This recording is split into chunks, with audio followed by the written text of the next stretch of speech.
Praise the lord. ఈరోజు వాక్యాంశము ద్వితీయోపదేశకాండం 33వ అధ్యాయం 29వ వచనం. ఇశ్రాయేలు, నీ భాగ్యం ఎంత గొప్పది, యెహోవా రక్షించిన నిన్ను పోలిన వాడెవడు. ఆమేన్, హల్లెలూయా. ప్రభు ఈ వాక్య భాగం నుండి ఈరోజు మనతో ఏం మాట్లాడుతున్నారో చూద్దాం. నిజంగా ఇక్కడ ద్వితీయోపదేశకాండంలో రక్షణ అనేది ఎంత భాగ్యమో అని మరి భక్తుడు మాట్లాడుతూ ఉన్నాడు కదా. ఇశ్రాయేలు, నీ భాగ్యం ఎంత గొప్పది, యెహోవా రక్షించిన నిన్ను పోలిన వాడెవడు అని. అనగా ఈ లోకంలో గొప్పవి అని చెప్పబడేవి చాలా ఉండొచ్చు, కానీ రక్షణ అనేది చాలా ముఖ్యమని దేవుడు ఈ వాక్య భాగం ద్వారా సహోదరి సహోదరుడా నీకు తెలియచేయాలనుకుంటున్నాడు.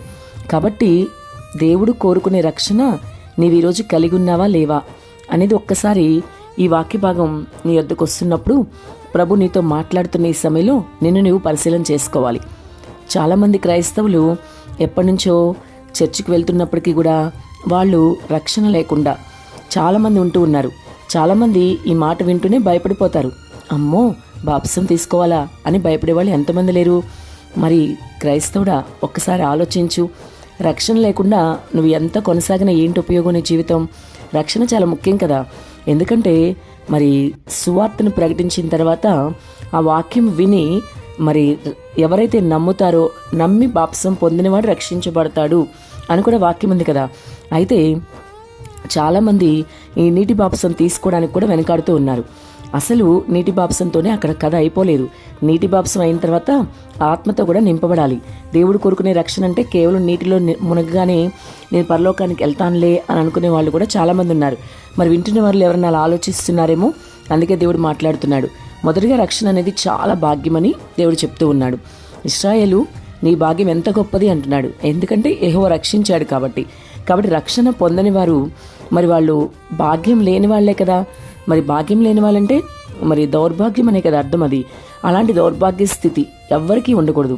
ఎప్పటి నుంచో మందిరానికి వెళ్తూ కూడా, చర్చికి వెళ్తూ కూడా, సంఘంలో ఉంటూ కూడా, దేవుని పనిలో పాల్గొంటూ కూడా ఇంకా రక్షణ లేకుండా ఉన్న వాళ్ళు ఎవరైనా వింటూ ఉంటే ఖచ్చితంగా నీవు రక్షించబడాల్సిందే సుమా. అందుకే దేవుడు మాట్లాడుతున్నాడు. రక్షించబడిన నిన్ను పోలిన వాడెవడు అని చెప్తూ ఉన్నాడు ఆయన. అంతేకాదు, నీ భాగ్యం చాలా గొప్పది అని చెప్తున్నాడు. దీన్ని బట్టి నువ్వు అర్థం చేసుకోవాల్సిన విషయం ఏంటంటే, మిత్రమా, ఈ లోకంలో నీకు ఏమున్నా సరే రక్షణ కన్నా విలువైనది ఏది లేదు. అవేవి నీకు రక్షణకి పోలి ఉండవు అని దేవుడు చెప్తున్నాడు.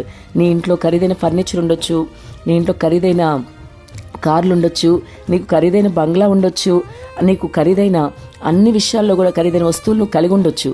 కానీ వాటన్నిటికన్నా కూడా రక్షణ చాలా విలువైంది. రక్షించిన నిన్ను, యెహోవా రక్షించిన నిన్ను పోలిన వాడెవడు అని మరి ప్రభు చెప్తూ ఉన్నాడు. కాబట్టి ఇంకా రక్షించబడని నీవు రక్షించబడాలని ప్రభు కోరుకుంటున్నాడు. అంతేకాదు, రక్షణ తీసుకుని కూడా నువ్వు దేవుడు కోరుకునే రక్షణ కాకుండా మరలా లోకంలో పడిపోయి లోక విషయాలకి ప్రాధాన్యత ఇస్తూ మరలా పాపంలో పడిపోతూ ఉంటే అది రక్షణ అనిపించుకోదు. కేవలం నీళ్ళలో మునగ్గానే రక్షణ తీసుకున్నాను కదా, ఇక నేను పరలోకం చేరుతానని భ్రమలో నీవు ఉంటే గనక ఇప్పుడే ఆ భ్రమలోంచి బయటకు వచ్చేయి. ఎందుకంటే దేవుడు కోరుకునే రక్షణ కావాలి. ఒకరు నీటి ద్వారాను, మరి నీటి మూలముగాను, ఆత్మ మూలముగాను జన్మించితేనే దేవుని రాజ్యంలో ప్రవేశమని వాక్యం ఉంది. కాబట్టి నీటి ద్వారా బాప్సం తీసుకున్న నువ్వు ఆత్మ ద్వారా కూడా బాప్సం తీసుకోవాలి. ఆత్మతో నింపబడి ఆత్మపూర్ణమై దేవుణ్ణి ఆరాధించాలి. అప్పుడు మనకి ఈ రక్షణ అనేది పరిపూర్ణత అవుతుంది. రక్షణ తీసుకున్నాక రక్షణలో మరి మరణం వరకు నమ్మకంగా సాగాలి. అప్పుడు మాత్రమే ఈ వాక్య భాగం నీకు సరిపోతుంది. ఇశ్రాయేలు, నీ భాగ్యం ఎంత గొప్పది, యెహోవా రక్షించి నిన్ను పోలిన వాడెవడు అని ఈ మాట ప్రభు నీతో చెప్తున్న మాట సార్థకమవుతుంది. ఎందుకంటే నువ్వు ప్రభువు కోరుకునే రక్షణలోకి రావాలి.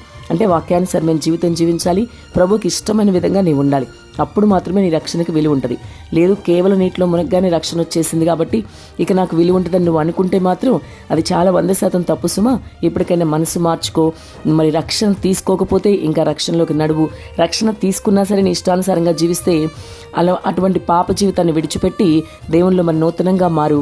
దేవుడు కోరుకునే రక్షణ జీవితం కలిగి ఉండు.